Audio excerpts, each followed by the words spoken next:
বেরিয়ে আসুন। ভোটের দিনে বাইরের কোনো লোক থাকলে কাছে বেঁধে রাখবেন, পুলিশ প্রশাসন আপনার কিছু করতে পারবে না। অন্য জায়গার ভোটার এখানে এসে মাস্তানি করতে এসছে। হ্যাঁ, আপনারা কি একদম ছেড়ে কথা বলবেন না। তৃণমূলকে ভালো লাগলে ভোট দেবে, অন্য কোনো দলকে ভালো লাগলে ভোট দেবে, যাকে যার ভালো লাগবে ভোট দেবে, কিন্তু বাইরে থেকে গুন্ডা মস্তান এসে হারুয়ার কোনো বুথে এসে মস্তানি করবে, হারুয়ার মানুষ ওই বুথের মানুষরা ছাড়বেন না। গণতান্ত্রিক প্রক্রিয়াতে জবাব দেবেন। আপনাদের বলে যাচ্ছি, আপনাদের বলে যাই, অনেক ধমকানো চমকানো আছে। ভোটের দিন ছাড়া সংযুক্ত মোর্চার পক্ষ থেকে একটা ছাড়া বাকিটা বিজেমূল। মানুষের রুজি রুটি নিয়ে কথা হয় না, মানুষের অভাব অভিযোগের যা আছে সেগুলো নিয়ে হয় না।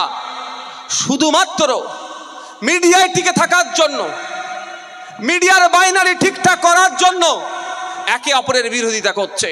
কিন্তু বাস্তবে যেটা প্রয়োজন, হারুয়ার মানুষের একটা কলেজের প্রয়োজন। এই হারুয়ার মানুষ কেন আপনার বারাসাতে গিয়ে ট্রিটমেন্ট করবে, কেন কলকাতাতে গিয়ে ট্রিটমেন্ট করবে, কেন আপনার বেসরকারিতে গিয়ে ট্রিটমেন্ট করবেন? হারুয়া ব্লকের মানুষ হারুয়ার ব্লক হসপিটালে যাতে ট্রিটমেন্ট পায়, এই আওয়াজ ওখানে ওঠে না। হারুয়ার কৃষকদের কথা ওখানে ওঠে না, হারুয়ার শ্রমজীবী মানুষের কথা ওখানে ওঠে না, হারুয়ার ছাত্র যুবর কথা ওখানে ওঠে না, হারুয়ার পিছড়ে বর্গের মানুষের কথা ওখানে ওঠে না। ওখানে শুধু ওঠে কোথায়? কোনটা হয়? মিডিয়ার প্রথম পেজে বা ব্রেকিং নিউজ কিভাবে হবে সেই চর্চাই বিজেমূলেরা করে। ওখানে সংযুক্ত মোর্চার একজনই আছে, মানুষের জন্য কথা বলে, রুজি রুটির কথা বলে। আমি আপনাদের কাছে অনুরোধ একটাই করব, আমার ডান দিকে দল বদলুরা বসে, আমার সামনে বিজেপি বসে, বাম দিকে তৃণমূল বসে, আমার পেছনেও তৃণমূল বসে। আমি আপনাদের কাছে বলবো, আজকের জায়গায় দাঁড়িয়ে 1.5 বছরের জন্য আপনারা আপনাদের হারুয়ার মানুষের হয়ে কথা বলার জন্য এবং বিধানসভার মধ্যে মানুষের কণ্ঠ হয়ে গিয়ে আরো বেশি বলার জন্য আমার সাথে আপনারা আমাদের পেয়ারুল ইসলামকে ভোট দিয়ে বিধানসভা তথা আইনসভার মধ্যে পাঠান। আমরা দুজনে ঐক্যবদ্ধ হয়ে আরো বেশি করে মানুষের হয়ে কথা বলতে পারবো। আপনাদের হাতে আছে, আপনাদের হাতে আছে, আমার ওখানে নয়। বন্দুক ধরে গুলি মেরে বোম মেরে ও ভোট আমরা চাই না, ওটা ক্ষণস্থায়ী। হ্যাঁ, দেখুন না, সম্রাট ছিল। হ্যাঁ, বুঝতে পারছেন তো, সম্রাট ছিল, এখন কোথায়? জেলের ভাত খাচ্ছে। তো আমি আপনাদের বলি, তো কারো গুন্ডা মস্তানের কথা ভাববেন না। আপনার আমার মনের মধ্যে যে ভয়টা ওরা ঢুকিয়ে রেখেছে, ওইটাই ওদের জয়। যদি ভয়টা আপনি ভাঙাতে পারেন, কাজ শেষ। ভয়টা আমাদের ভাঙাতে হবে। এই ভয় ভাঙানোর দায়িত্বটা নিজেকেই নিতে হবে। ওরা আপনার মনের মধ্যে যত ভয় ঢুকাতে পারবে, তত ওরা ভোট লুট করবে। একবার দলগতভাবে বেরিয়ে আসুন। ভোটের দিনে বাইরের কোনো লোক থাকলে কাছে বেঁধে রাখবেন, পুলিশ প্রশাসন আপনার কিছু করতে পারবে না। অন্য জায়গার ভোটার এখানে এসে মাস্তানি করতে এসছে। হ্যাঁ, আপনারা কি একদম ছেড়ে কথা বলবেন না। তৃণমূলকে ভালো লাগলে ভোট দেবে, অন্য কোনো দলকে ভালো লাগলে ভোট দেবে, যাকে যার ভালো লাগবে ভোট দেবে, কিন্তু বাইরে থেকে গুন্ডা মস্তান এসে হারুয়ার কোনো বুথে এসে মস্তানি করবে, হারুয়ার মানুষ ওই বুথের মানুষরা ছাড়বেন না। গণতান্ত্রিক প্রক্রিয়াতে জবাব দেবেন। আপনাদের বলে যাচ্ছি, আপনাদের বলে যাই, অনেক ধমকানো চমকানো আছে। ভোটের দিনে আমি ভাঙড়ের বিধায়ক, লোকসভা নির্বাচনে আমি ভাঙড়ে ঢুকিনি, কেন? ওটা আমার রাইট নয়। ওই দিনকে সরকারি আধিকারিক ছাড়া, তাও ওখানের জন্য যাদেরকে নির্দিষ্ট করে দেওয়া হয়েছে তারা আর ওই ভোটাররা ছাড়া অন্য কেউ থাকতে পারে না। তাহলে বলুন, অন্য জায়গার গুন্ডা মস্তান এসে যদি বুথে মস্তানি করে, যোগ্য জবাব পাবে তো গণতান্ত্রিক প্রক্রিয়াতে? পাবে তো? এটা মাথায় রাখবেন। সংবিধান প্রদত্ত আপনার অধিকার, সংবিধানের নির্দিষ্ট আর্টিকেলে উল্লেখ আছে, প্রত্যেকটা ভারতীয় 18 বছরের ঊর্ধ্বে যারা, তাদের ভোট দানের ভোটের পূর্ণ স্বাধীনতা আছে। ওই স্বাধীনতায় যারা অর্থাৎ সংবিধান বহির্ভূত কাজ যারা করতে আসবে, ওই সংবিধানকে হস্তক্ষেপ মানে যারা ডিস্টার্ব করতে আসবে, আমাদের সর্বোচ্চ দিয়ে সংবিধানের আর্টিকেলকেও রক্ষা করতে হবে। আর পুলিশ প্রশাসন ও নিয়ে আপনারা ভাববেন না, ও নিয়ে আপনারা মাথা থেকে সরিয়ে দেন। কেস হবে, এর থেকে বড় কিছু হবে নাকি? এর থেকে বড় কিছু হবে? মিথ্যা কেস টিকবে ভাই? মিথ্যা কেস টিকবে?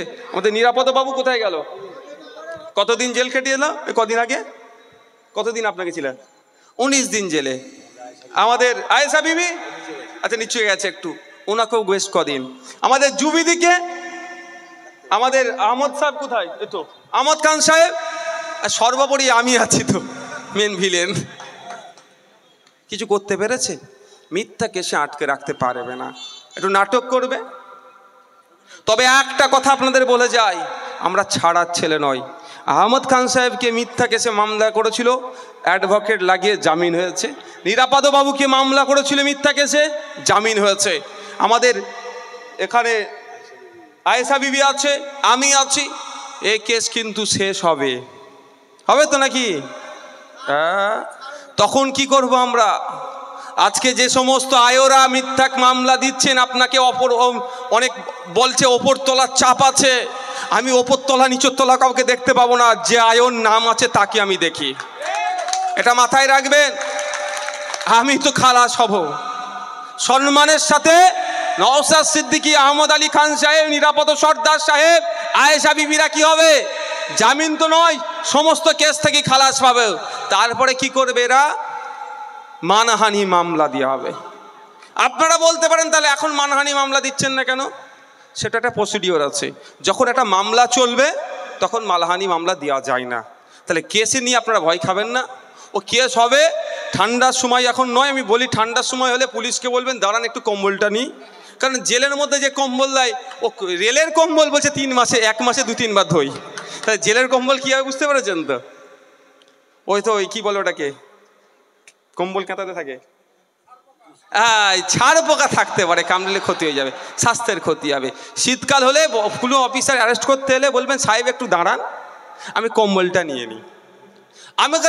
আমাকে গড়ফা থানা ডেকেছিল শীতকালের সময়, ওদের তো বিশ্বাস নেই কে কখন ধরে আটকে দিতে পারে। আমি কম্বল নিয়ে চলে গেছিলাম, দেখেছিলেন না? আগে কি আছে? আরে লড়াই করতে নেমেছি,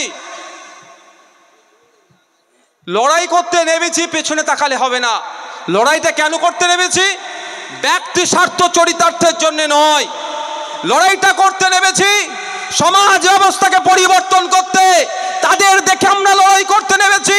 যে বিনয় বাদল দীনেশকে দেখেছি, প্রফুল্ল চাকিকে দেখেছি, প্রীতিলতা অর্জদারকে দেখেছি, আশফাকুল্লাহকে দেখেছি, ক্ষুদিরামকে দেখেছি, তাদের ইতিহাস পড়ে লড়াই নেমেছি। প্রয়োজনে শহীদ হব, নালে গাজী হব, পেছনে আমরা তাকাবো না।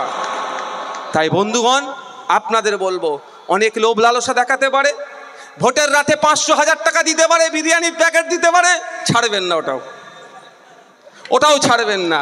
নেবেন, সকাল সকাল যাবেন, ইভিএম মেশিনের 5 নম্বরে খাম চিহ্নকে প্রেস করবেন। বিধানসভায় আইনসভার মধ্যে আমাদের আপনাদের এলাকার ছেলে আইনজীবী পিয়ারুল ইসলামকে আইনসভার মধ্যে পাঠিয়ে আপনাদের যে চাওয়া পাওয়াগুলো আছে সেইগুলোকে উত্থাপন করবে। এই যে সিস্টেম আমাদেরকে ভুল বুঝিয়ে দেওয়া হয়।